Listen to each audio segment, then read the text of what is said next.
Indore crime branch ने एक महिला के पास से 1 करोड़ से अधिक की ड्रग्स सहित 48,50,000 की नगद राशि बरामद की है। महिला द्वारा शहर के कई बड़े ड्रग्स तस्करों से तार जुड़े होने के साथ ही प्रदेश स्तर पर महिला से तस्कर संपर्क में है। महिला शराब की तस्करी करने के बाद में मादक पदार्थ की तस्कर गिरोह से जुड़ी और शहर ही नहीं प्रदेश के विभिन्न जिलों में महिला के तार जुड़े होने की बात सामने आ रही है। फिलहाल क्राइम ब्रांच महिला से बारीकी से तमाम पहलुओं पर पूछताछ में जुटी हुई है। Crime branch DCP Rajesh Tripathi के अनुसार कुछ समय पहले रवि कला निवासी पंडरीनाथ को गिरफ्तार कर 11.78 ग्राम ब्राउन शुगर बरामद की गई थी, जिससे पूछताछ में बात सामने आई थी कि द्वारकापुरी में रहने वाली सीमा नाथ नामक महिला से वह यह मादक पदार्थ खरीदता है।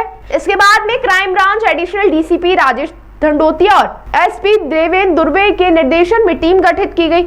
नाथ मोहल्ला हिरखेड़ी स्थित घर पर दबिश दी गई तो क्राइम ब्रांच भी चौंक गई और 516 ग्राम अवैध मादक पदार्थ जिसकी अनुमानित कीमत 1 करोड़ बताई जा रही है, तो वहीं छानबीन में घर से 48,50,000 की राशि भी बरामद की गई है। महिला के घर से जो नोट बरामद हुए वह 500 और 200 सहित 100 रुपए के नोट थे, जिन्हें गिनने के लिए क्राइम ब्रांच को नोट की मशीन तक बुलवाना पड़ी। इस बात से साबित होता है कि मादक पदार्थ की तस्करी करने वाले गिरोह के तार कितने जुड़े हुए हैं और कितनी मात्रा में शहर में मादक पदार्थ की तस्करी की जा रही है। और उससे बड़ा सवाल यह है कि थाना क्षेत्र द्वारकापुरी में इतनी मात्रा में मादक पदार्थ की तस्करी हो रही थी, तो क्या संबंधित थाना की पुलिस को इसकी सूचना नहीं थी?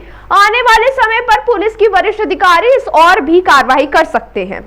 ये पूर्व में 28 जुलाई के आसपास एक लगभग 14 ग्राम की ब्राउन शुगर पकड़ी गई थी रवि काला की, जिसने एक महिला का नाम बताया था कि वहां से वो ब्राउन शुगर लगातार खरीद रहा।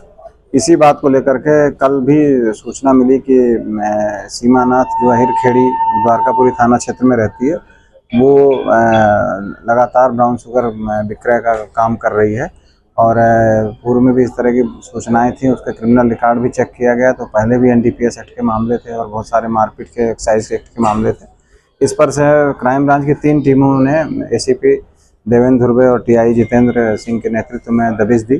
जब दबिश दी गई और उसके घर की तलाशी ली गई तो मालूम पड़ा कि उसके घर के अंदर से लगभग 516 ग्राम ब्राउन शुगर, जो लगभग कीमती 1 करोड़ रुपए का, और साथ में 48,50,000 रुपये नकदी मिले। और ये नकदी जो है ये 100 रुपये, 200 रुपये, 500 रुपये की उसमें मिले हैं, जिसके कुल नोटों की संख्या 18,100 थी और ये टोटल 48,50,000 रुपये था।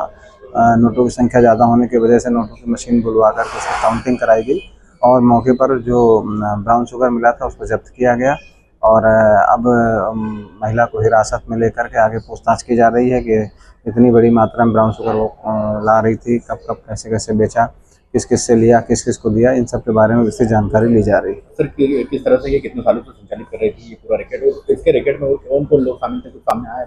अभी तक इसमें जानकारी जो मिली है, प्रथम दृष्टया ऐसा लग रहा है कि ये डिफरेंट जगहों से, प्रतापगढ़ और भी आसपास के क्षेत्रों से ये ब्राउन शुगर खरीदती थी और वहाँ पर कैश में सप्लाई करती थी। इतनी भारी मात्रा में जो कैश मिला है और अलग अलग बर्तनों में अलग अलग जगहों से मिला है, वहीं उसके घर के अंदर से, इससे ये समझ में आता है कि ये लंबे समय से इस तरह का व्यवसाय कर रही थी और उसी से ये पैसा भी उसने अर्जित किया है। ताज़ा खबरों के लिए सब्सक्राइब करें JSR टाइम्स और साथ ही नोटिफिकेशन पाने के लिए बेल आइकन को दबाएं।